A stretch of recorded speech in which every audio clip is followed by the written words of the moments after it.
Hello again, this is Cat Snevens with Ash's Last Week News today. A tweet from July 18th shows us that Intrepid are still recruiting. You can take a closer look at their career listings via intrepidstudios.com/careers. Remember that Intrepid will be at the SIGGRAPH Fair in Vancouver on the 8th of August. We mentioned this in our last video. If you get lost, keep an eye out for those cool banners we showed last time. Tweet on July 19th, they shared the most recent iteration of the Cursed Charger and some of its variants. It's pretty neat being able to look at its concept art in Alpha 1 design and compare with what we see in Alpha 2. And there's been newish info on my.com and Ashes of Creation and a response to a Reddit post asking about what they should do if you purchased a pre-order pack with my.com.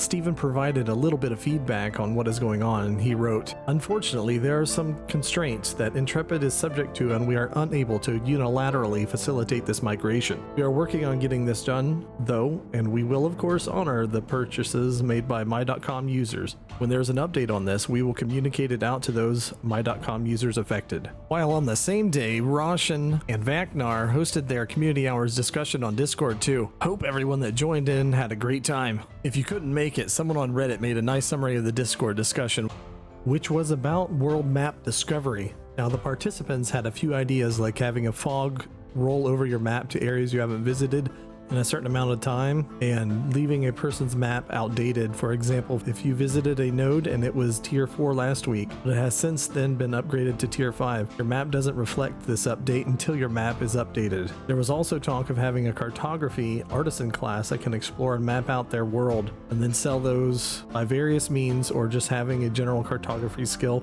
that everyone has access to and being able to share maps between everyone. I personally think there should be a general cartographer skill if we had to have one, or just the ability to pin things on your map that can be shared and have it update on major locations when you revisit, or someone shares an updated version of it with you. Either way, check it out by clicking the link above or below the video. Thanks, user goal ID.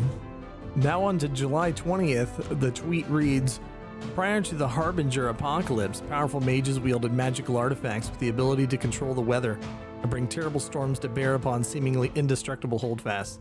What kind of storm would you bring upon your enemies?"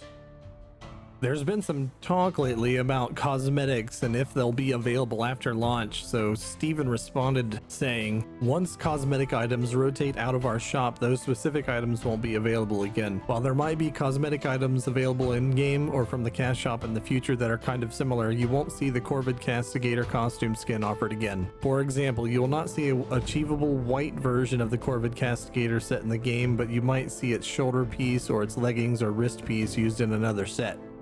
Not every piece has to form the whole set, but maybe a few pieces." There's also a forum post that is filled with more specific examples. And also, as always, check the wiki out. On July 21st, there's a tweet that reads, "Some creatures on Vera excel at blending in with their environment.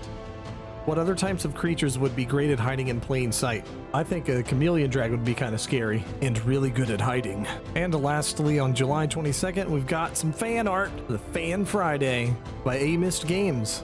This adorable little luminous star crawler. So adorable. Good job. That's all for this week's episode, and thank you for watching, and I hope to see you all again real soon. Snevens out.